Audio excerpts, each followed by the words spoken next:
What's up, everybody? It's your boy Chaos, and welcome to a new episode of Take It to the Table. I am joined by none other than the regular host, Soul and Ignacio. How you doing, guys? How you doing this week? Pretty Oh good, pretty shit. good. Better than I deserve. Fair enough. And Soul, look like you literally just came from a blizzard. You good? I'm good, mate. I mean, the UK's had like the wettest day ever and then the hottest day ever. We're like a goddamn furnace right now, going on and off, flickering. Someone forgot Yeah, to pay the gas bill right now. yeah, definitely. It's popping over here in the UK. Everyone's being miserable and moaning about it's too hot, and now they're saying it's too wet. So, like, that's the that's We're the never that's the happy. We're never never happy. happy. Yeah, that's British people for you. Never happy. But More English people. We're just angry. indeed. But yeah, other than that, besides NXT Heatwave, we have got a jam-packed episode today. We're gonna be talking about, of course, Clash of the Castle. That's gonna be down our neck of the woods in a couple weeks. Gonna give our early predictions of what the current card looks like, as well as potential match that might show up in the card. So got something he wants to get off his chest. If you remember from the last episode, he did say that he was going to wait until the next episode to talk about certain fans of a certain promotion. And yeah, I think everyone's very salivating as to what he has to say, especially after the feedback that he got about his thoughts about Ric Flair. If you Oh haven't yeah, been on everyone was Instagram, defo happy about that, weren't oh they? my God, I've never seen so many people get triggered over an old man. It's crazy. And of course, Ignacio has a little thought. What he thinks the brand split could also inject when what's is happening regarding NXT and everything else. We'll get into that shortly. So yeah, jam-packed episode. You know what to do. Let's take it to the table.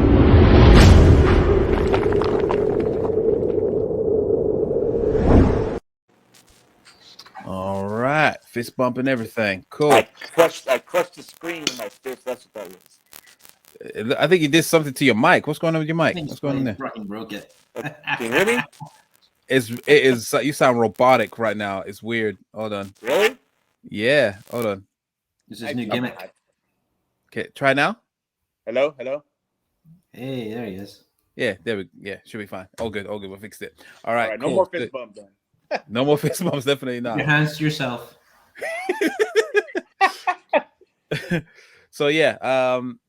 As we all know, it is a new era in WWE's regime. We all obviously have been experiencing it the past couple of weeks. I think I think it's fair to say for everyone as a collective that the WWE product is actually way more watchable now. Is it safe to say? Yeah, I would definitely say so. After that McIntyre and Owens promo, I'm really like, beautiful. Oh, yes, yeah, definitely. But McIntyre Rollins or McIntyre Owens? McIntyre Owens. Yeah. That was that was pretty good. Very refreshing. Nice to see some friendly faces back. Obviously the latest one was Hit Row. 3 out of the 4 came back for obvious reasons. But yeah, there's also been reports lately that they're looking to do another draft very soon, which means obviously they're going to be continuing the brand split, which I'm all happy for. Me personally, I didn't want them to be merging all over doing super shows like they're currently doing right now. But yeah, there's talk about the brand split doing it much earlier than what they used to do, which was like what 3 weeks before Survivor Series, and it was all about brand supremacy, Something like that. Correct. some up to retarded stuff. So glad they're doing it much earlier. No date as to when, but Ignacio has an idea that he thinks that would benefit WWE regarding the brand split, and also probably integrating more of the NXT side of the roster. So And now viewers do take Ignacio's ideas with a grain of salt. He's like Vince Russo, has 60,000 ideas and only one of them sticks. Oh, fuck you. oh, I love it. But yeah, if you will, Ignacio, please, what would you what's your thoughts on what do you think could make the brand split / draft better? Well, I'm a creative genius, and this would absolutely work. It's not even Any filtered, promotion mate. would be lucky to have me, including any UK based that Rev Pro or whatever progress bullshit you guys have over there. I don't know. Anyway, Oh God,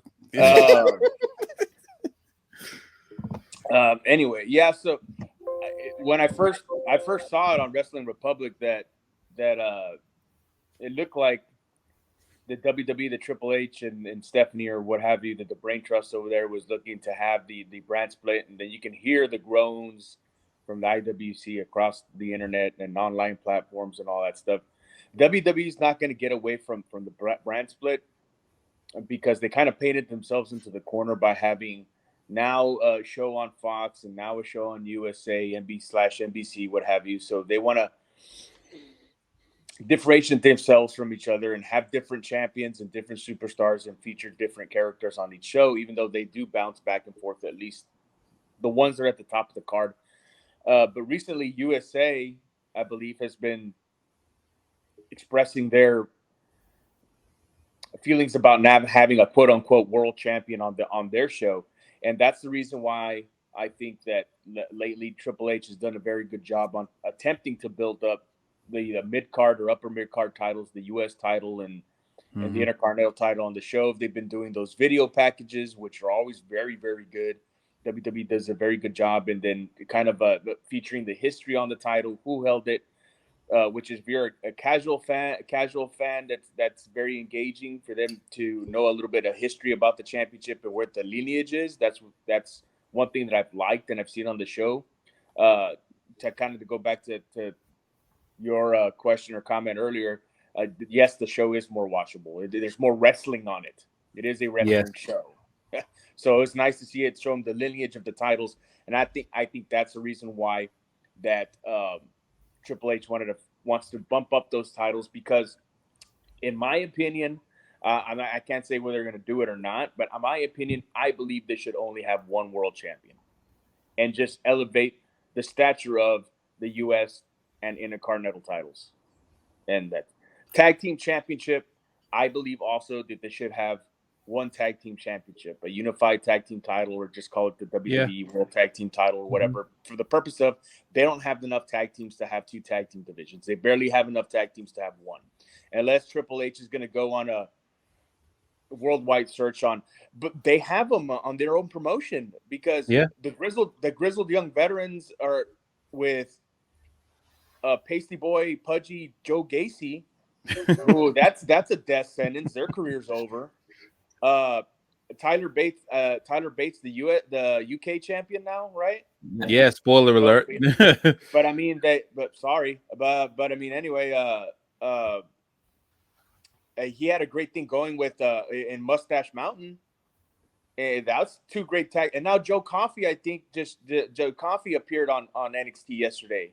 I mean, NXT and his group. So there you go. So you had three very good tag teams that I enjoyed watching whenever I would catch NXT UK. I enjoyed all those teams and all those guys. So you have the teams within your realm or your company to make a strong tag team division. Vince McMahon just chose not to, and now they kind of painted themselves in the corner with creative, but I guess they can get out of it. I mean, Triple H is running creative, but anyway, they should have one tag team champion. They should have one world champion, in my opinion, and that would elevate the stature of the mid card, the US and the Intercontinental titles. Now, they can incorporate NXT in the draft, not by making it a third brand, because that's gone by the West Side. That's I don't want to say Triple H failed at his run as head of the NXT, head of NXT. Careful, you might get shot for that. What's that? You might get shot for saying that, mate. Careful. Well, I mean, I don't want to say he failed, because I believe there was times where NXT was the better show than AEW, than Dynamite. I think that at the end, AEW just drew more fans because they were the hottest thing in town and they were the new thing. And NXT had already been around for a little while. And NXT had already lost Sasha Banks, Charlotte Flair, Becky Lynch, Bayley, Nakamura, Samoa Joe, Finn Balor, etc., right? NXT was already headed into a new black and gold era themselves, and AEW was just the new kids on the block. That's all it was. I think that's probably the only reason why AEW either remained competitive or beat them in the ratings on a weekly basis. I don't necessarily believe that they were the best show all the time, or they won as many times the ratings said they did. But so getting back to what I was going to get to earlier, earlier was that the brand split isn't a bad thing. The brand split's a good thing. It can be used to highlight new talent, make new stars, and the way they can do it is in Triple H. I believe he will do it is just keep the brand split exclusive and keep the superstars that they choose that they put on each show exclusive to that brand, and that's it, and that's all you need to do.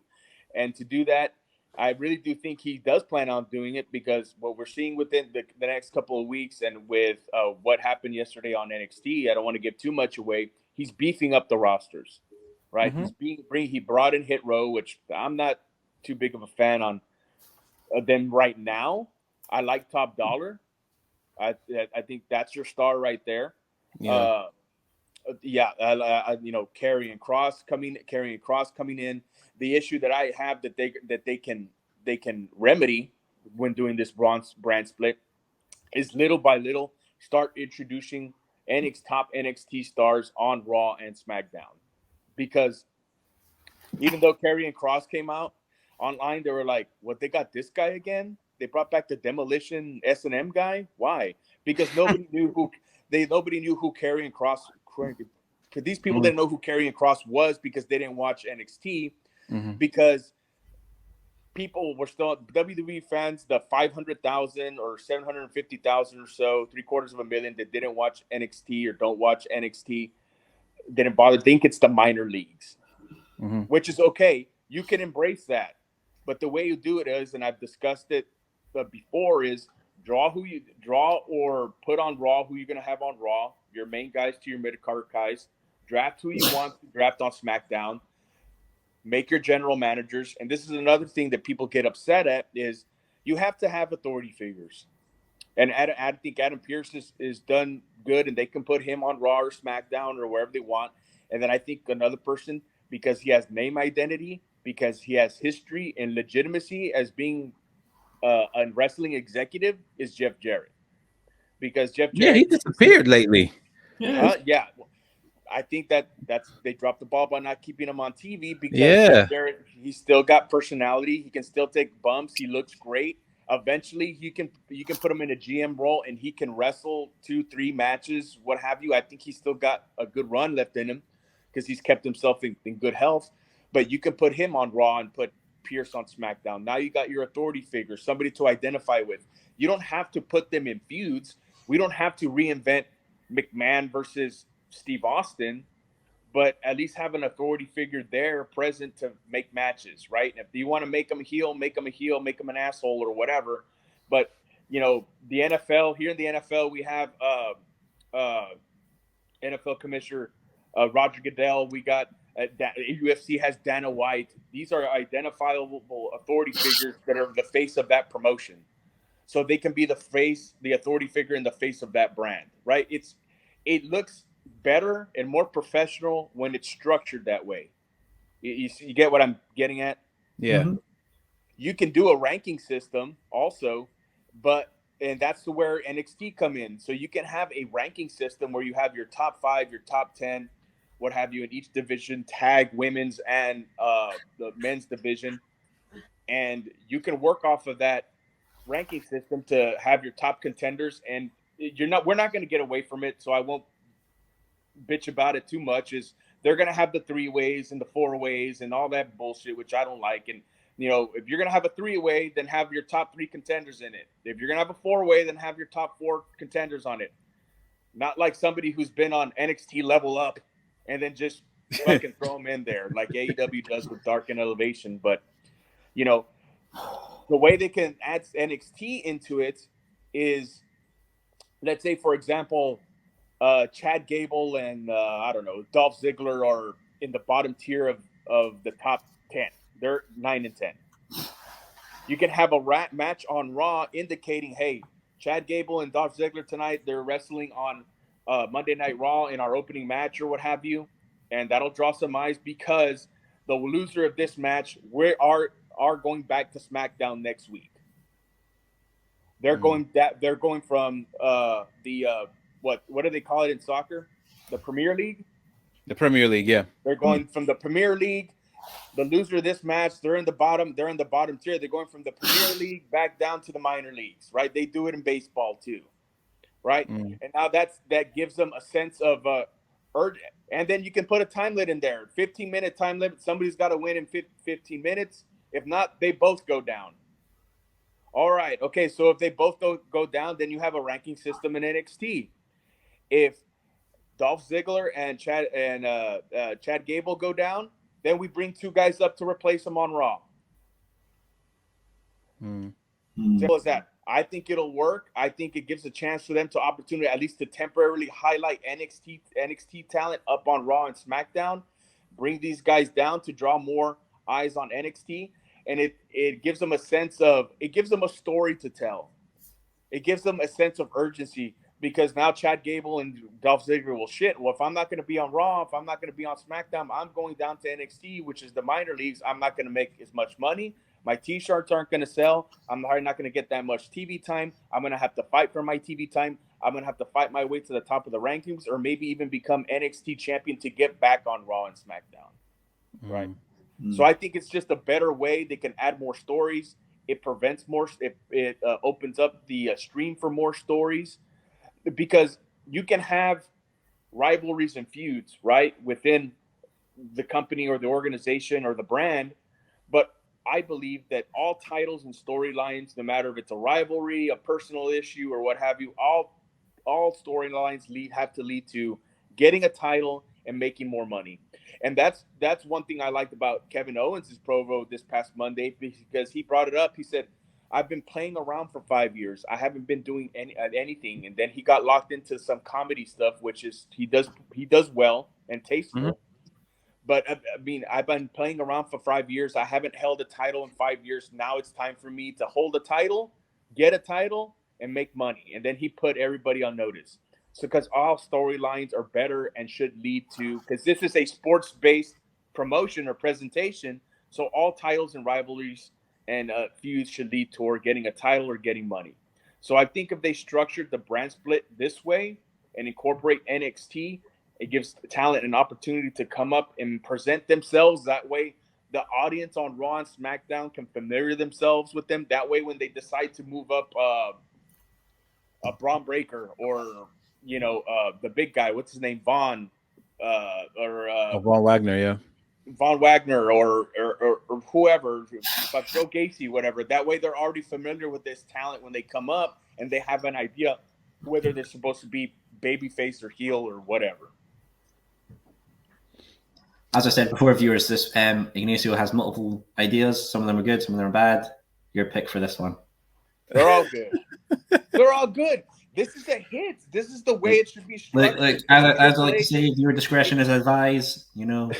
If Triple H is listening, hey, offer me a contract. I'm open for negotiation. Your discretion is advised. No, I mean it's refreshing. I mean, definitely, it's more believable that it's more likely to happen in this current regime than it is than it would in the old regime, because obviously Triple H has openly said that he wants to focus more on the wrestling aspect much less on the sports entertainment aspect. I mean, and it's more apparent, like more than ever, even the way they shoot certain segments now. You don't see the 24/7 championship on the anymore. Like there's no ridiculous scenarios. You don't even see Omos, and he's more of a sports. He's more like the entertainment side of things. There's a lot of changes along the way in this, and something like this when it comes to tournaments and a chance to talk about or introduce long-term storytelling, and it's more pressure on certain superstars. Then this would be a neat way to kind of introduce that kind of thing. It's believable, or it's believable or more credible because there's more structure to it. Yeah. The brand split, Vince, it was a disorganized mess. You had guys on SmackDown jumping to Raw, and then you had to make up a reason, and vice versa. Well, he's feuding with this guy on Raw. Why is he feuding with this guy on Raw? Because he's on SmackDown? I don't know. Because they just feel like it. Because one guy made a comment on one show to a fucking other guy, and that's it. Yeah. But there's just more structure, and when things. it's more appealing to the fans, I believe, when things just have more structure to it and it makes Of course. sense. Yeah. 100%. So Yeah. so if they go that route, and at the same time that it elevates the United States title and the Intercontinental titles also, and so the networks feel like they have a top champion because, I mean, who better to have the United States title than Bobby Lashley? He's Captain America. He was an All-American, a college wrestler. He was in the United States military, Army, I believe. He was a Mhm. wrestler in the Army, amateur wrestler, that is. He UFC fighter, Mr. America himself, United States champion. Then on the other side, you got a top heel, or in my opinion, top heel, monster heel as the Intercontinental champion. They need a big time babyface to dethrone him. So he has the players in place. They just need to be able to follow through with it and give them credible challengers. Which, looking at what they've done with Bobby Lashley and what they did with Ciampa, it's a good start. So the shows have definitely become more palatable, right? And I'm actually looking forward to Raw every week to see what happens, and SmackDown, Yeah. instead of watching it and waiting to shit on it on the Yeah. show, or talking to my buddies or whatever.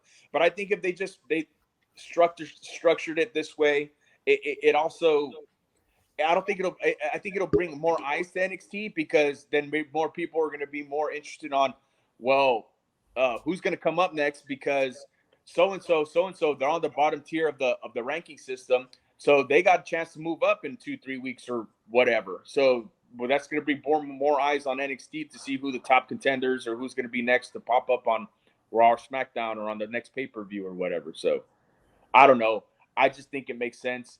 What do I know? I've never been in the wrestling business, but I've been a fan for 34 years, and I know what I like. So there you go. Fair play. Fair play. So, do you have anything to add on that besides viewer discretion is advised? Nah, I'll let the fan base rip him a new one like they did for me for Ric Flair. Oh, but yeah. What's there to? Okay, Cal, that's chaos, because what's there to make? What's there to tear up? I mean, everything makes sense. Oh look, Doesn't it? Ignacio's running to Daddy. He's running to Daddy like Daddy, Oh my. Daddy. The mean internet marks are picking on me. Well, what I mean, not even No. Ben Ellis, not even Ben Ellis could tear that, or viewers, or whatever. I mean, it just makes sense. I mean, there's nothing to tear up. You can't tear it up if it makes sense. And if the marks are going to make any comments, they just don't know what they're talking about, or they want to shit on WWE or whatever. Because this actually makes sense. It's and WWE can pull it off better than AEW, because Triple H actually knows what he's doing. Oh God, here we go. Because the issue is, you know what? Now you got me. No, wait a minute. Now you got me in a frenzy, because the difference between Triple H booking and Tony Khan's booking is, because an AEW booking is, it's already been said time and time again. I think in AEW, yes, you get a lot of dream matches, but they don't make fucking sense because there's no story behind them. They're just dream matches for dream matches' sake. Well, what's going to happen when all the dream matches run out? On WWE side, we're getting more wrestling. I get 3 weeks ago, or Vince McMahon era, 4 a month ago, we got a lot less wrestling, a lot more stupid storytelling and stupid character building. Now with Triple H, the store, hopefully it's starting to look that way, that the character building and the storytelling is going to get a little bit better little by little, and we actually have wrestling on Monday and Friday nights. So that's one thing that WWE has over AEW and Triple H has over Tony Khan, is that Triple H was a top guy in the business, was a top wrestler in the business, was the biggest heel at the business at one point, and Tony Khan was marking over Triple H while Triple H was the top guy in the business and doesn't know how to book, or barely knows how to book, or sometimes, like Cole says, has 60,000 ideas. One shit sticks on the wall once in a while, and he goes with that, and it looks good. I mean, obviously. Go ahead. I'm sorry. No, in terms of the booking, obviously Triple H has that edge because obviously he is a former wrestler. He has been the top guy. TK, even though he's been a fan of the wrestling business for the majority of his lifetime, but that's what he's been. He's been just a fan, so to speak, and he's coming from a a sports kind of background type of thing. So of course Triple H naturally would have that edge in how to book and whatnot. Not to say that he was obviously the best booked person ever. I mean, we all know about the Reign of Terror and all the madness that he's been in. Yeah, I mean, him and Booker T at WrestleMania, that's all you have to say pretty much, eh? Yeah, obviously he's been a part of a few duds, but at the same time, like he still knows he's been around, a lot of people that's been around that's been a part of good booking and whatnot and stuff. And he has had a great run in terms of booking when he was put charge of NXT. So it's not his first rodeo, basically. So of course he would definitely have that edge, and he knows how to put on. He knows the difference of what he's definitely not booking it how he does with NXT, like wrestling wise, definitely like almost like NXT, but he knows what the main roster is. Obviously, is different. Go on. But not all Tony Khan's ideas. He's had, like I said, you throw 60,000 ideas against the wall, shit's gonna stick. He's had some good ideas here and there. Yeah. The thing is, and he has people around him, not Jericho, that has good ideas, right? But I don't know how much influence that those people have on him, because it doesn't reflect what we've seen, in my opinion, on Wednesday nights or Friday nights or even on the fucking pay-per-views. Because I think this is AEW's, and I know they've had injuries, but I think this has been AEW's worst year up to yet since they started in 2019 or what have you. So I really do think that overall, even pay-per-view wise anyway, WWE has had their number this year, and now that Triple H is at the helm, I think they're in trouble. Thank God that CM Punk came back on Wednesday. That's all I got to say for them and their part.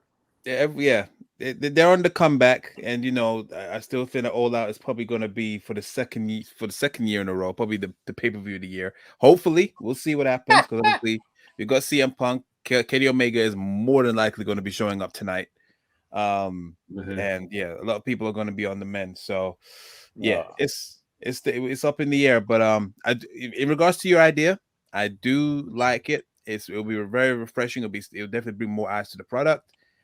It's more of an official stamp that is Triple H. This is Triple H's era now. That's more of a further stamp. Yeah, I'll be down to see it. Yeah, definitely. I'm putting it out there. I like it, but we'll see. Let's see what everyone else says on Tony on Khan. Instagram. If anybody from AEW sees the show, Tony Khan, I'm open for negotiations too. Oh my god. You're like selling that road dog, just like, yeah, just give me a job. Someone give me you're getting hired at AEW if you include a meal deal in your contract. Deal? What the fuck? Don't get me. Let's not get started on fucking Road Dogg, because I got my. I don't want to shoot on Road Dogg now. Fuck. Fair enough. I mean, yeah, I'm not really, in terms of his production, like as a producer, I'm not really much of a fan of him either. But yeah, let's just move on. We better move on. But yeah, sticking with AEW.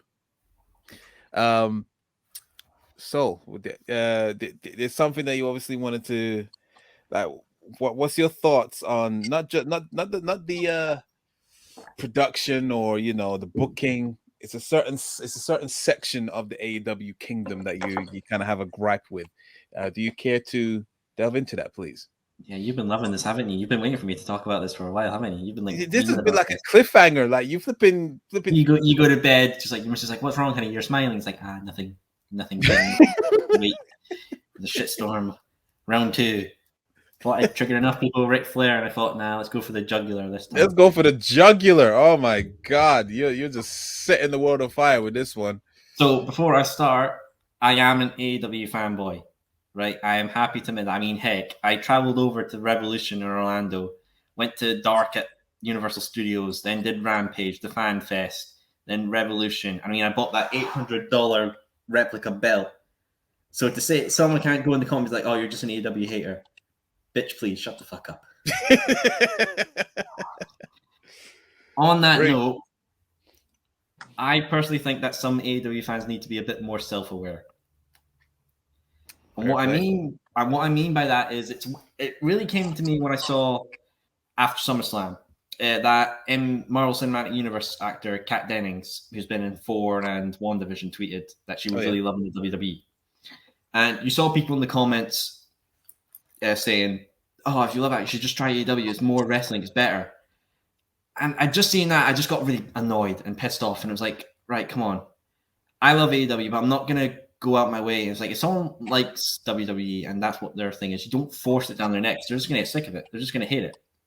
And I just feel like some AEW fans need a bit more self-awareness. You know, like people are saying, we're gonna beat WWE by the end of the year. We're gonna have our millions of viewers back. We're gonna be like 2 million, 3 million. And I look and I just fucking get like fed up. And it's like you can dream it, but is it gonna happen? No. I mean, I think AEW will live in its own world of like vibing possibility. I mean, you see Warner's sending out the press releases of like they're happy with the viewership. You know, they're doing a promotion with House of Dragons for Game of Thrones, which is probably going to be one of the biggest things for TNT this year, or HBO Max, wherever it's streaming. I mean, it's one of their popular IPs. I mean, we all know how much loved Game of Thrones was, even if the ending was a bit of a fucking flat finish. But yeah, AEW fans, look, we love AEW. It's something new. It's brought a lot of the great guys back. You know, we've had Punk come back. I mean, any company that could have bring Punk back has got like the respect I think it deserves. You've got great guys with Kenny, Cole, Cassidy. Shut up, Ignacio. Cassidy is good. FTR is there. You've got a lot of great stuff there, and we love it. But it's not everyone's cup of tea. Everyone's going to have different things they love. Everyone's going to have different things that they want to love. We can only like mention it to them, like, hey, give this a shot. And if they say no, they say no. You know, let them be. Just be a bit more self-aware about the whole wrestling environment. Yeah, I totally agree. I mean, for some reason, a lot of people think that it's absolutely wrong to even like both promotions. You just and yeah, it's especially on Twitter, man. People are so toxic. We all know how bad Twitter can be and how ignorant I don't have it. people could. Yeah, me neither. Like I got an account, but you barely catch me on there. But yeah, but do you think it also goes the same way with WWE as well? Like, because no, absolutely. Like, say again? Absolutely. Yeah. You get those like from the WWE sort of side, you get those people that are just like, this is the most popular one. This is the one that's been around the longest, so it's the best. No, that's not necessarily true. I mean, look at Lost. That show was on forever, and then it went down the shitter when it was great. Everyone be a bit more open, like self-awareness. That's all I always like to say. Just be a bit more self-aware of what you're saying, and understand that yes, you may really like it yourself, but someone else might think of it's the biggest piece of dog shit since New Coke. Yeah. Yeah, you would hope that, but unfortunately, that's what social media does to people. It gives them the power to like just say whatever they want and suffer no consequence almost. And it just, yeah, like just give them this. So some people just don't deserve to have a voice. You know what I mean? Like, and yeah, so I totally get that. They need to be more self-aware, more conscious of what they're saying, and just instead of just embarrassing themselves. Because I mean, I don't think that AEW is gonna be taking over WWE. Like, it's not WWE is not like WCW. The inmates ain't gonna run the asylum. You know, you ain't got Vince Russo at the helm. You know what I'm saying? So, like, I don't think they're gonna go down that far for to the point where AEW is gonna take them over. They're doing well. That's the most important thing. You know, it's another revenue. It's another avenue for wrestlers to go in and do their job. So exactly. But yeah, unfortunately, I get what you mean. Certain fans just don't get it. They don't understand that. So they just obviously want to kick people when they're down. Well, what's your thoughts on that, Ignacio? Do you have anything to add to that? Yeah, it's just, you're right from one aspect that right now, like AEW, they're not they're viable, but they're just not a viable threat to WWE. I think that fans on both parts, and for the most part, WWE fans do voice about the product and their displeasure for the product. I think more so than AEW fans, because your AEW fans, for the most part, no, whatever's on Dynamite is fucking good. No matter if they have fucking Orange Cassidy and the fuck along gang with tie dye out there, it's fucking good. It's awesome. Whatever they have Miro doing right now with Malachi Black and his crew of dunderheads, that's fucking good. It's no matter what. Careful, Nancy, you don't want to break your wanking hand. I think I think that they need to be, like Soul said, and be more self-aware and just call out AEW and in a healthy way, call out AEW and Tony Khan on what's bad. right? If it's bad, it's bad, and just do that, right? And if you don't want to watch WWE, don't watch it. But are they a viable threat to WWE right now? No, but with the roster they have, they sure as hell can be, because they got CM Punk, they got Bryan Danielson, they got, when they're healthy, they got Miro, they got Malachi Black, who by themselves are great talent. They got, and I think wasn't Sol going to mention something about Powerhouse Hobbs? They got great up and coming talent. They got Powerhouse Hobbs, they got Ricky Starks, they got Hook. So they have a loaded roster. They can be a very, very viable threat to WWE eventually. Not this year, maybe not next year, but give it 2 years. Give them a chance to build some stars, tell some stories that make sense, good character building, and they can be a viable threat in a couple of years. Going back to something else that Sol said, just because WWE's been around X amount of years doesn't mean that they're better. No, it absolutely doesn't mean that they're better. But when WCW was on top of WWE for almost 2 years, 83 weeks, because Eric Bischoff stumbled on one or two good ideas, hit his head, and got lucky with the NWO and maybe the Cruiserweights and maybe Goldberg. When they were on top for 2 years, when anybody would mention wrestling, everybody automatically thought WWE, because they were the brand, right? Yeah.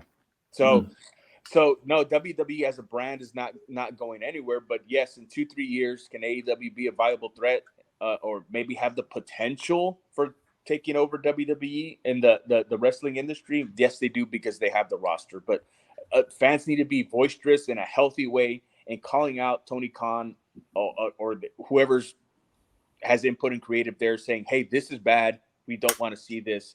This is good. We want to see more of this stuff. Fair play. Yeah. Am I talking crazy here? Is Ben Allison going to shoot me another text and be like, hey, don't say that? I mean, what the fuck? I mean, if I give him the nudge, then yeah. Oh, you're basically Triple H to Vince. That's what you're like. Yeah, that doesn't work well for me, brother. Well, I mean, I am the biggest guy on the YouTube page as well. My shows always like to bring in the views. Even shut up. I will have the reign of terror this summer. Okay, whatever you say. That's fine. Moving swiftly on. So, of course, let me know your thoughts in the comments as well of what you think about AEW fans and WWE fans. Can't we all just get along, and think with our heads straight and not shoved up our collective asses? Anyway, leave your notes in the comments. Moving straight on. Next pay-per-view, next WWE pay-per-view, Clash at the Castle. Do you guys think from the bat, do you think it's shaping up to be a good pay-per-view so far with how they're building things up? Oh, you're not sold on it yet. Okay. Fair enough. I mean, go on. I like the only thing I really like so far is the main event, which is Drew and Roman, because I just hope Drew wins so I can see the absolute batshit insane UK crowd go mental. Also, I just love I just can't wait to get the dancing Nick. Why don't you tell us, because I mentioned earlier I've only seen highlights of Raw and NXT, but who's on can you tell us, did they make any more announcements on Raw? Like, who's on the card so far? So we've got Roman and Drew, and then we've got Matt Riddle and Seth Rollins. Okay. And then we've got Dakota Kai, Io Shirai, Bayley versus Asuka, Bianca Belair, and Becky Lynch, I think. No, Alexa Bliss. Sorry. Okay. I think that's it. No. And Liv Morgan versus Shayna. Oh, wow. What did you do? So there was obviously some little interaction between Ronda and Shayna as well. So definitely Ronda's going to be at Clash of the Castle, probably going to be in Shayna's side. I don't think Liv is going to win. I don't think Shayna's going to win. But yes, most likely Shayna and Ronda's probably going to go for the tag titles next. I think that's what I'm assuming, once they fully establish those and then get Sasha and Naomi back. Also in the tournament, surely you guys must think that Io Sky and Dakota Kai is going to win that, right? Probably. Yeah. Fair enough. Someone said to me on online. Someone said it's definitely going to be Nikita Lyons and Zoe Stark. I'm just like, nah. I mean, oh come on, it'd be a good spotlight for them. I mean, and everyone loves Nikita Lyons, but Well, I wonder why. I think, fuck Nikita Lyons. I think Zoe Stark, she's ready. Oh no! What is your malfunction? What do you mean, fuck Nikita Lyons? Fuck Nikita Lyons because I think Zoe Starks is definitely in ring ready. Like she's ready to go. Like she should be on the ring. She should be on SmackDown on Friday. You know, or she should be on Raw following Monday. Like she's ready to go. Her promos definitely need work. All right, but she can get there. And she's got Triple H. She's got all these people she can work with. She'll be fine. Nikita Lyons, all sizzle, no steak. Her in ring work sucks. No steak. Have you seen her? Jesus Christ! They're not putting her with people that she can work with that can help build her up. She's probably not putting that much time in the performance center. Probably, I don't know. She needs to go to more rehearsal, more remedial training is what you would call it. Definitely in the ring. Wow. Because, 2-3 botches a match. Sorry, that doesn't cut it with me. Fuck it. Her promo skills. I mean, she's a talented person. Obviously, she raps or she sings, and she's got personality and she's got attitude and she's got the character thing down packed. But I'm sorry, when the bell rings, fuck, it's a stinker. I mean, oh dear. Oh my God! Hey, can you hear me? Oh, there we go. I thought your phone was like, nah, bitch, I'm taking control of this one. Fuck this shit. But she needs to go down to the performance center to get some in-ring work done. I mean, that's one thing about NXT is some of these people like her. They don't belong on TV yet. They don't belong on a national platform yet as far as TV. She needs more in-ring work done. But Zoe Stark, she can show up on TV tomorrow or Friday, Monday, whatever. I mean, I'll be real. I mean, I'll be honest. There is only one main reason why Nikita Lyons is on TV right now. Care to share with the audience, Chaos, why you think that is? Because she is very charismatic, has long blonde hair, and she's very charismatic. Yeah, very charismatic. That's the reason. And the survey says, I don't think you saw my shit. No, but I mean, I've seen her work back from when she was in. Was it WoW? Yeah, it was WoW, I think. And she was all right there. Obviously, it was still a bit green around the gills, but yeah, I think she has potential to be. It wouldn't surprise me if she's going to be the one that's going to dethrone Mandy Rose. It most likely that's what they're pitching her. I honestly thought that would be Cora Jade originally back in the day. Yeah, exactly. And I thought, to be honest, it was going to be Zoe Stark, maybe, like for it to be. I thought so too. Yeah. So I'm saying that Mandy Rose is about to pass Asuka's reign as NXT champion. Oh, you think so? Is she? She's getting there. To be fair, as much as I like Mandy Rose, I don't want her to surpass that. I don't think she's that great. I need to double check that because they can't be doing that. That's not cool. But Chaos is about to buy tickets to Orlando. Like, I'm stopping this shit personally. No, but I'm actually doing it right now. Actually, no, I'm joking. But yeah, we'll see what happens on that. What was we talking about? Clash of the Castle. Yeah. Is there any I don't even know what's. I mean, I've got two people I want to see on the card. I want to see Gunther versus Kevin Owens for the Intercontinental title. The Intercontinental needs to be showing some love at some pay-per-views. I can't remember the last time it's been on the pay-per-view. Honestly. And I think I read somewhere, but I haven't seen. To me, it wouldn't make sense. Maybe it makes sense because the pay-per-view is happening in the UK. But I read somewhere that they were planning on maybe Sheamus and Gunther. Has Sheamus turned babyface? No. That better be false news, or they better change that into a ladder match or something. Because I mean, as a multi-man ladder match. That's what I mean. Sorry, I should say. But yeah, I don't want to see that. No. But I want to see Gunther versus Owens. Gunther versus Owens should be really good if that happens. Gunther versus Owens.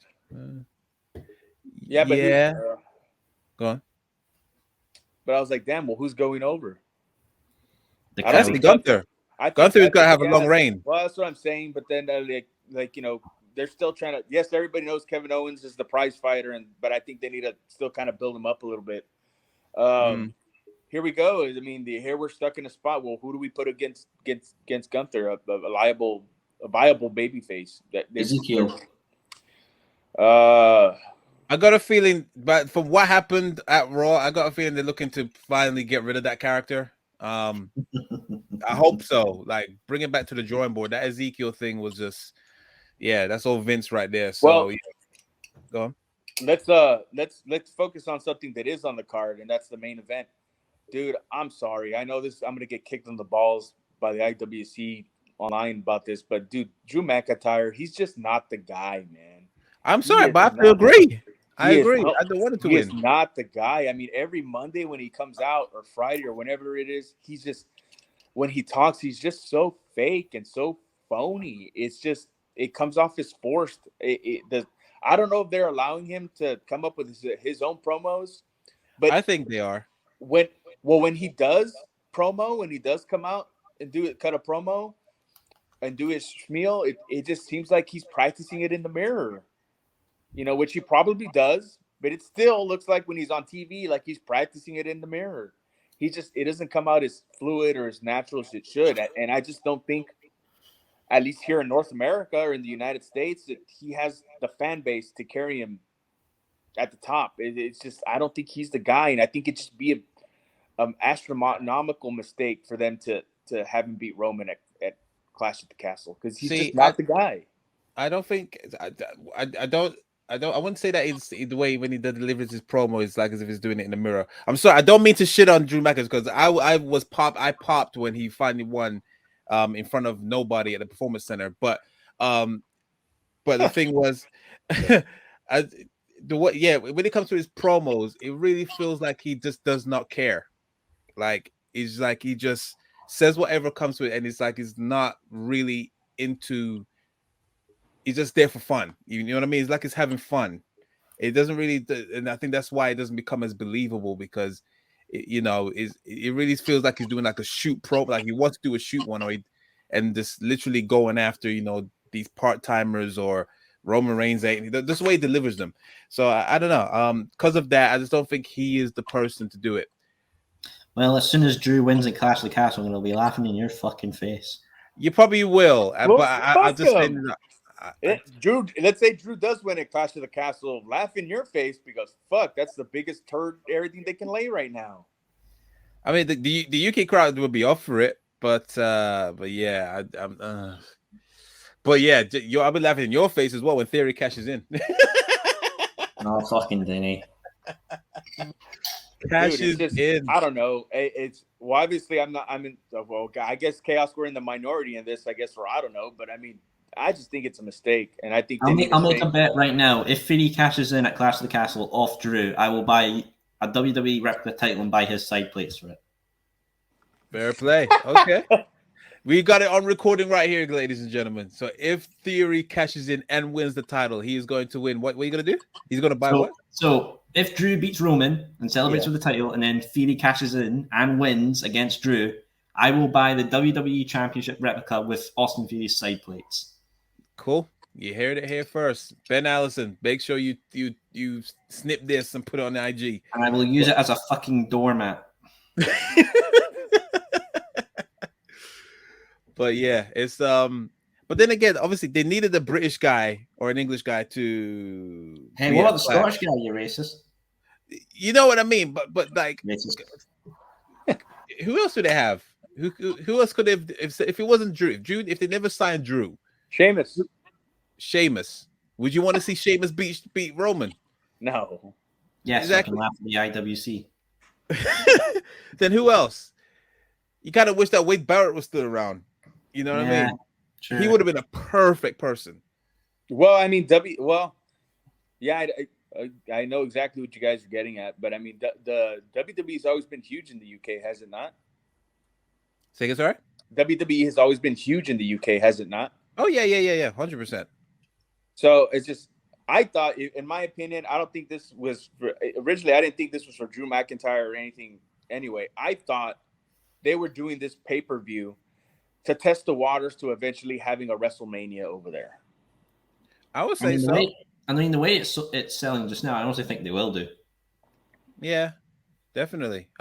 This has to happen. Yeah, this is definitely a tester, 100%. It's better than a WWE live event. So yeah, 100%. Hey, they have an occasional Raw over there, don't they? Yeah, it's that like 4 years ago. Yeah, it's true. Actually, they haven't had a Raw or SmackDown here for a while since like pre-pandemic, 100%. Yeah. I'm pretty sure the last Raw they had here, Velveteen Dream, was still deployed. Oh Jesus Christ! Oh dear. that says something. But yeah, I'm looking forward to Clash. Obviously, we are gonna be there as well, live in full color, and maybe Soul live and drunk in full color.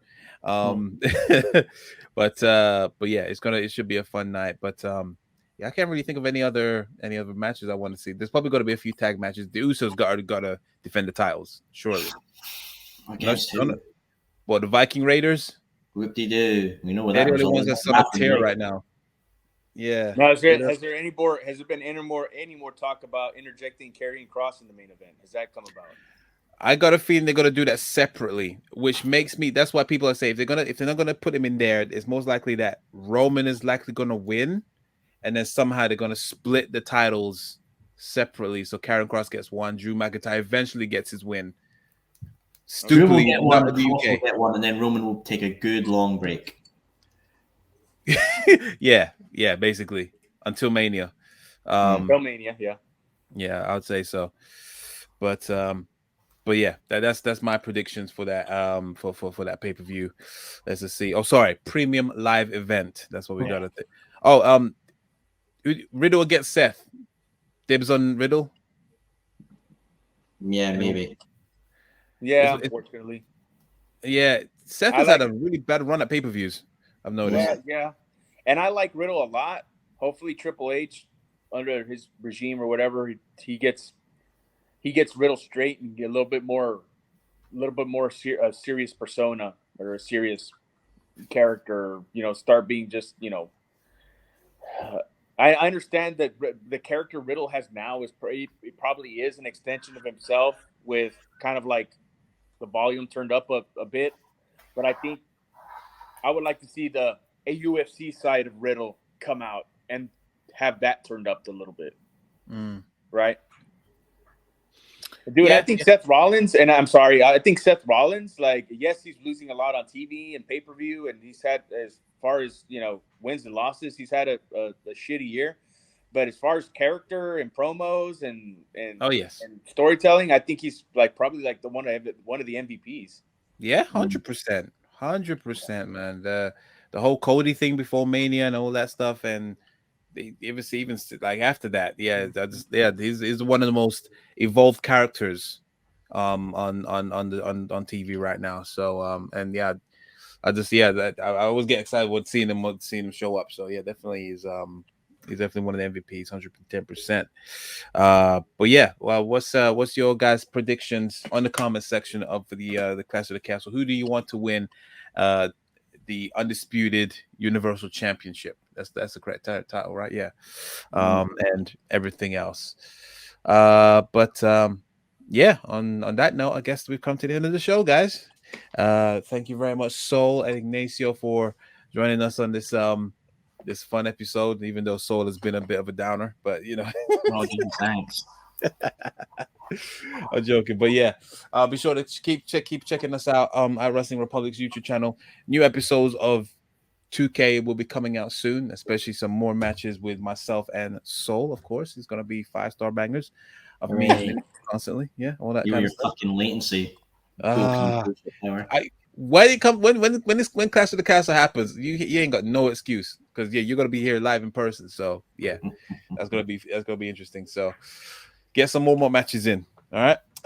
Is it any more interviews coming up from your side? So actually, we got 2 more coming up. We got one with Eric Schultz, is a lawyer-based wrestler based in Chicago, so that will be coming up as well as the director John Ambrose. I know, funny name. Of the Ballad of Gia and Frankie, which was a mysterious rivalry between an LGBTQ wrestler, Gia Javits, versus Frankie Firestar, which was a wee feud in 2014 in the local New York State area. and those will be coming out soon. Yes. Be sure to check out the latest episode of the Soul Sessions. He is interviewing the boss himself, Ben Allison, on there as well. So that is up right now, isn't it? Yeah, it is. Yeah. So be sure to check that out. Make sure you obviously like, share, and subscribe to that to the Wrestling Republic channel. Also follow us at Wrestling Republic on Instagram. And follow myself if you like to at official_TITTT. Until next time, guys, this has been Take It to the Table. Peace.